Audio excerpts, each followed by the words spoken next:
উপর সন্তুষ্ট হবেন, তখন গিয়ে আল্লাহ রাব্বুল আলামিন তাদেরকে সুপারিশ করার ইখতিয়ার দিবেন। কিন্তু আল্লাহ পাকের অনুমতি ব্যতীত এই কাজটা কেউ করতে পারবে না। এটা আমাদের কনসেপ্ট ক্লিয়ার থাকা উচিত।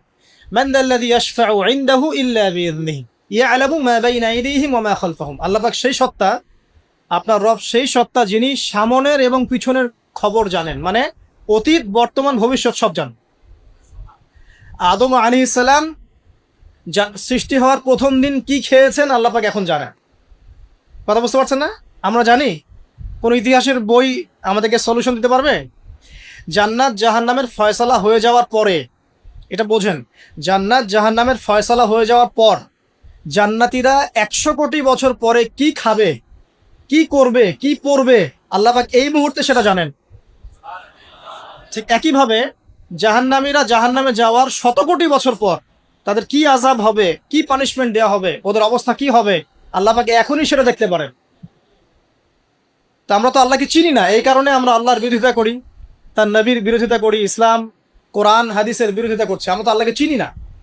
আল্লাহ পাক বলছেন ইয়ালামু মা বাইনা আইদিহিম ওয়া মা খালফাহুম, সামনে পিছনে যা আছে, অতীত, বর্তমান, ভবিষ্যৎ সব আল্লাহ পাক জানেন। ইয়ালামু মা বাইনা আইদিহিম ওয়া মা খালফাহুম ওয়া লা ইউহিতুনা বিশাইইন মিন ইলমিহি ইল্লা বিমা শা। আল্লাহ পাকের যে মহা জ্ঞান, অসীম জ্ঞান, এই জ্ঞানটাকে কোনো কিছুই পরিব্যাপ্ত করতে পারে না। এই যে ইসলামের এগেনস্টে যত প্রশ্ন করা হয়, আল্লাহকে কে সৃষ্টি করলো, ইসলামে ওই বিধান কেন, হ্যাঁ পর্দা কেন, কেন বহুবিবাহ, কেন এইটা, কেন সেইটা, এই যে যত প্রশ্ন এখন করা হয় মুক্ত চিন্তার নামে, এটার একমাত্র কারণ কি জানেন? একমাত্র কারণ জ্ঞানের স্বল্পতা। কারণ তাদের ক্ষুদ্র জ্ঞান আল্লাহ পাকের বিশাল জ্ঞানকে পেনিট্রেট করতে পারে না। এই কারণে ওদের কাছে মনে হয় এইটা কেন, ওইটা কেন, এইটা কেন। এখানে বিষয়টা হচ্ছে যে মহান সত্তা পুরো মহাবিশ্ব সৃষ্টি করেছেন, নিঃসন্দেহে তার জ্ঞান আমার জ্ঞানের চেয়ে অনেক বেশি। এবং তিনি যে বিধানটা নাজিল করবেন, যা বলবেন, তার প্রতিটা অক্ষর নিঃসন্দেহে সত্য। এটা আমার বুঝে আসুক বা না আসুক, আমাকে আত্মসমর্পণ করতে হবে, এটা বুদ্ধিমানের কাজ। এর মধ্যে অনেক কিছুর ব্যাখ্যা আমি বের করতে পারবো, অনেক কিছু হয়তো পারবো না। যেটা পারবো সেটা আলহামদুলিল্লাহ, যেটা পারবো না ইনশাল্লাহ আগামীতে হয়তো সেটা বের হবে, হবে না? কোরআন দিয়ে প্রত্যেকটা যুগ এবং জিজ্ঞাসার জবাব দেওয়া হয়েছে না? এখন হয়তো ওয়ার্ল্ডে এমন নতুন নতুন কিছু মাসালা এসেছে যেগুলো এখন পর্যন্ত আবিষ্কৃত হচ্ছে না, হয়তো সামনের দিনগুলোতে দেখবেন ঠিকই এগুলো আবিষ্কার হয়েছে। দেখবেন হয়তো কয়দিন পর যদি নাসা বলে যে হ্যাঁ জান্নাত জাহান্নাম বলে কিছু আছে, আমরা দেখেছি, ওরা এখন বলছে না মহাবিশ্বে ওইখানে প্রাণ আছে, এই আছে, সেই আছে, মানুষ বিশ্বাস করছে। কয়দিন পর যদি তারা এই কথাটা বলে, তখন দেখবেন সারা বিশ্বের মানুষ বিনা বাক্যে বিশ্বাস করবে। তো যেটা আগামীতে হবে সেটা আল্লাহ পাক আগেই জানিয়ে দিয়েছেন। তো প্রকৃত মুসলিম এবং বুদ্ধিমান মুসলিম সে যে নিঃশর্তভাবে আল্লাহ পাকের এই বিধানগুলোকে মেনে চলে, এখানে কোনো প্রশ্ন করতে যায় না। কারণ সে জানে আমার জ্ঞানটা সসীম, আল্লাহ পাকের জ্ঞান অসীম। ক্ষুদ্র জ্ঞান কখন আল্লাহর মহা জ্ঞানকে পেনিট্রেট করতে পারে না। এটা আল্লাহ পাক বলছেন যে আল্লাহর মহা জ্ঞানকে কোনো সত্তাই পরিবেষ্টন করতে পারবে না ইল্লা বিমা শা। যতটুকু জ্ঞান তিনি দিতে চান এতটুকু বাদ দিয়ে, যতটুকু জানিয়েছেন এতটুকু বাদ দিয়ে আমরা জানি না। যেমন কিয়ামতের অনেক সাইনের কথা বলা আছে না? এক্স্যাক্টলি কোন দিনে কিয়ামত হবে কেউ বলতে পারবে না। আল্লাহ পাক যতটুকু চান এতটুকু আমরা জানি। ইয়ালামু মা বাইনা আইদিহিম ওয়া মা খালফাহুম ওয়া লা ইউহিতুনা বিশাইইন মিন ইলমিহি ইল্লা বিমা শা। এই যে ওয়াসিআ কুরসিয়ুহুস সামাওয়াতি ওয়াল আরদ, আল্লাহ পাক বলেন এই মহাবিশ্বকে আল্লাহ পাকের কুরসিটা ঘিরে রেখেছে। এই কুরসি কিন্তু আরশ নয়, এই কুরসি পুরো মহাবিশ্বকে ঘিরে রেখেছে। এর উপরে আছে মহাসাগর, তার উপরে আছে আরশে আযীম। ঠিক আছে? ওয়াসিআ কুরসিয়ুহুস সামাওয়াতি ওয়াল আরদ ওয়া লা ইয়াউদুহু হিফযুহুমা ওয়া হুয়াল আলিয়্যুল আযীম। এবং এই পুরো মহাবিশ্বকে পরিচালনা করতে বা নিয়ন্ত্রণ করতে আল্লাহ পাকের যাররা পরিমাণও কোনো কষ্ট হয় না। তো এই হচ্ছে আপনার রব, যে রব আপনাকে সৃষ্টি করেছেন এবং দুনিয়াতে একটা হায়াত দিয়েছেন, এবং আপনাকে তিনি মৃত্যু দিবেন, এরপর আবার পুনরুজ্জীবিত করবেন, তারপর বিচার ফয়সালা হবে, এরপর হয় জান্নাত না হলে জাহান্নাম। না, আপনি আপনার রবকে চিনতে শিখুন, তাহলে ইনশাআল্লাহ তাআলা এটা আপনার জন্য সহজ হবে আল্লাহর আনুগত্য করা, তার দাসত্ব করা। এরপর কি আল্লাহ পাক কি করলেন? আল্লাহ রাব্বুল আলামিন রবকে চিনতে শেখানোর পরে আমাদেরকে পৃথিবীতে পাঠিয়েছেন। পৃথিবীতে পাঠিয়ে কি আল্লাহ পাক আমাদেরকে ছেড়ে দিয়েছেন? না, আল্লাহ রাব্বুল আলামিন ঐশী গ্রন্থ নাজিল করেছেন, এবং এই ঐশী গ্রন্থটাই হচ্ছে সত্য মিথ্যার চূড়ান্ত মানদণ্ড। এখন রবকে চেনার পরে আপনাকে চিনতে হবে সত্য কোনটা, মিথ্যা কোনটা। বাট আপনাকে জীবনে এখন চলার পথে অনেক কিছু ফেস করতে হবে।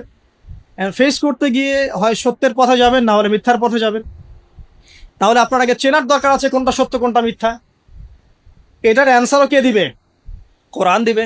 কোরআন বলছে সূরা কাহফের 29 নম্বর আয়াতে যে ওয়াকুরিল হাক্কু মির রাব্বিকুম, হে নবী মুহাম্মদ সাল্লাল্লাহু আলাইহি ওয়াসাল্লাম আপনি বলে দিন যে সত্য সেটাই, হক সেটাই যা আপনার রবের পক্ষ থেকে নাজিল হয়। সুবহানাল্লাহ। তার মানে যখন তাওরাত নাজিল হয়েছিল সেটাই হক ছিল, যখন জাবুর নাজিল হয়েছে ওটাই কিন্তু হক ছিল, ইনজিল নাজিলের সময় ইনজিল হক ছিল। এখন কোরআন নাজিল হয়েছে, কিয়ামত পর্যন্ত কোনো নবীও আসবেন না, আর কোনো কিতাবও আসবে না। তাহলে কোরআন এবং এর ব্যাখ্যা সুন্নাহই হচ্ছে সত্য মিথ্যার চূড়ান্ত মানদণ্ড। এখন দুনিয়াতে চলার পথে আপনি এখন একটা গাইডেন্স পেলেন, আমি যে এখন রবের কাছে ফিরতে হবে, জান্নাতে যেতে হবে, আমার গাইডেন্স লাগবে। অ্যান্ড গাইডেন্স কি পেলেন? কোরআন এবং হাদিস। এটাই হচ্ছে সত্যের চূড়ান্ত মানদণ্ড। আল্লাহ পাক অন্য আয়াতে বলেছেন ওয়াকুলিল হাক্কু মির রাব্বিকুম ফালা তাকুনান্না মিনাল মুমতারিন, জেনে রাখো যে সত্য আল্লাহর পক্ষ থেকে আসে এবং তোমরা সন্দেহবাদীদের অন্তর্ভুক্ত হয়েও না। কোরআন সম্পর্কে আল্লাহ পাক এমন কথাও বলেছেন সূরা হামিম সিজদার মধ্যে, তানজিলুম মিন হাকিমিন হামিদ। এই কোরআন হচ্ছে এমন একটা সত্তার পক্ষ থেকে এসেছে যে সত্তা হচ্ছে প্রশংসিত এবং মহিমান্বিত। লা ইয়াতিহিল বাতিলু মিন বাইনি ইয়াদাইহি ওয়ালা মিন খালফি। কোরআন এমন একটা কিতাব যার ডান বাম সামন পিছন কোনো দিক থেকেই বাতিল তাকে স্পর্শ করতে পারে না। সুবহানাল্লাহ। তো আপনি একটা গাইডেন্স পেলেন যে কি ফলো করবেন আপনি, ঠিক আছে? আল্লাহ পাক এটা কিন্তু সূরা বাকারাতেও বলেছেন, কুল নাহবিতু মিনহা জামিআ, তোমরা পৃথিবীতে নেমে যাও, ফাইম্মা ইয়াতিয়ান্নাকুম মিন্নি হুদান, তোমাদের কাছে আমার পক্ষ থেকে হেদায়েত আসবে, ফামান তাবিআ হুদায়া, যারা আমার হেদায়েত মেনে চলবে, ফালা খাউফুন আলাইহিম ওয়ালা হুম ইয়াহজানুন, তাদের কোনো ভয় নাই, কোনো দুশ্চিন্তাও নাই। ওয়াল্লাযীনা কাফারু ওয়া কাযযাবু বিআয়াতিনা, যারা কুফরি করবে এবং আমার আয়াতকে মিথ্যা প্রতিপন্ন করবে, উলাইকা আসহাবুন নার, এরা হবে জাহান্নামের অধিবাসী, হুম ফিহা খালিদুন। তাহলে আপনি গাইডেন্স কিন্তু পেয়ে গেলেন। কোত্থেকে আসবে গাইডেন্স? আল্লাহর পক্ষ থেকে। সর্বশেষ নবীকে মুহাম্মদ সাল্লাল্লাহু আলাইহি ওয়াসাল্লাম, সর্বশেষ গাইডেন্সটা কি তাহলে? কোরআন এবং এর ব্যাখ্যা কি হাদিস আছে না নাই? অনেকেই বলে কোরআনই যথেষ্ট, হাদিসের প্রয়োজন নাই। মূল কথা হচ্ছে এই যে এই কথার মধ্য দিয়ে আপনি কোরআনকে অস্বীকার করেছেন। আমি আপনাকে দেখাচ্ছি সূরা হাশরের 7 নম্বর আয়াতে আল্লাহ পাক বলছেন যে রাসূল যা দেন, ওয়ামা আতাকুমুর রাসূলু ফাখুযু, রাসূলুল্লাহ সাল্লাল্লাহু আলাইহি ওয়াসাল্লাম তোমাদেরকে যা দেন তোমরা সেটা গ্রহণ কর, ওয়ামা নাহাকুম আনহু ফান্তাহু, এবং রাসূল সাল্লাল্লাহু আলাইহি ওয়াসাল্লাম যা থেকে বিরত থাকতে বলেছেন বিরত থাকো। এই যে রাসূল যা দেন, রাসূল যা বিরত থাকতে বলেন, এটা কোথায় আছে? হাদিসে। তাহলে আপনি যদি হাদিস না মানেন তাহলে কোরআনের এই আয়াতটি ফলো করতে পারছেন না। এমন অনেক বিধান আপনি পাবেন যেগুলোর মূলনীতি কোরআনে দেয়া আছে, ব্যাখ্যা হাদিসে দেয়া আছে। আর আমাদের অনেকের একটা ধারণা যে কোরআন এবং হাদিস আলাদা আলাদা উৎস, আসলে এমনটা বিষয়টা নয়। কোরআন এবং হাদিস একই উৎস থেকে এসেছে, একই সত্তার পক্ষ থেকে আসা অভ্রান্ত সত্যের উৎস। ওয়ামা ইয়ানতিকু আনিল হাওয়া ইন হুয়া ইল্লা ওয়াহয়ু ইউহা। আল্লাহ পাক বলছেন রাসূল সাল্লাল্লাহু আলাইহি ওয়াসাল্লাম নিজের মন গড়া কোনো কথাই বলেন না, তিনি সে কথাটাই বলেন যা আল্লাহ তাকে ওহী করেন। রাসূল যে বলেছেন এই যে দাড়ির কথা, টুপির কথা, এই যে আপনার পাগড়ির কথা, টাকনুর উপরে কাপড়ের কথা, এগুলোর মন থেকে বলেন নাই, নিজের ইচ্ছা থেকে বলেন নাই, আল্লাহ পাকের আদেশ এসেছে বলেই বলেছে। প্রতিটা কথাই আল্লাহর ওয়াহী। এই কারণে এখানে কোরআন এবং হাদিস দুটো শাস্ত্র হয়েছে, আলটিমেটলি দুটোই কিন্তু একই উৎস থেকে আসা। এখন আপনি গাইডেন্স পেলেন দুনিয়াতে কি কি ফলো করে চলবেন। এখন এই কোরআন এবং হাদিস কি হাতে ধরিয়ে দেয় যথেষ্ট? মানে কোরআনের একটা বই দিয়ে দিলাম, একটা হাদিসের বই দিয়ে দিলাম, ব্যাস এখন জীবন চলেন, পারবেন? পারা যায় না। এটা কি এত সহজ? কোরআন ধরিয়ে দেওয়া হলো, হাদিস ধরিয়ে দেওয়া হলো, এখন আপনাকে বলা হলো আপনি চলেন, তাই কি হবে? হবে না। এই কারণে আল্লাহ রাব্বুল আলামিন শুধু হেদায়েত পাঠিয়েই ক্ষান্ত হন নাই, নবী রসুলও পাঠিয়েছে। আমি কি বুঝতে পারছি? আল্লাহ পাকের দয়া দেখেন। এবং নবী রসুল পাঠাতে পাঠাতে কেউ বলে 1,24,000, কেউ বলে 2,24,000, তাই না? সংখ্যাটা যাই হোক না কেন, সর্বশেষ নবী হিসাবে আপনি পাচ্ছেন নবী মুহাম্মদ সাল্লাল্লাহু আলাইহি ওয়াসাল্লামকে। এবং এই নবী মুহাম্মদ সাল্লাল্লাহু আলাইহি ওয়াসাল্লামের মধ্য দিয়ে আল্লাহ পাক কোরআন সুন্নাহ আমল করিয়ে দেখিয়েছে যে কিভাবে আমল করে জান্নাতে যেতে হবে।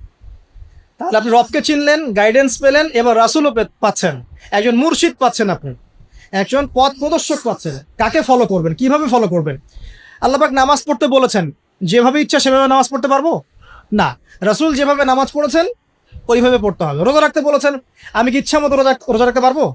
পারবো না। রাসূল যেভাবে রেখেছেন ওইভাবে রাখতে হবে। জাকাত দিতে বলেছেন, আপনি কি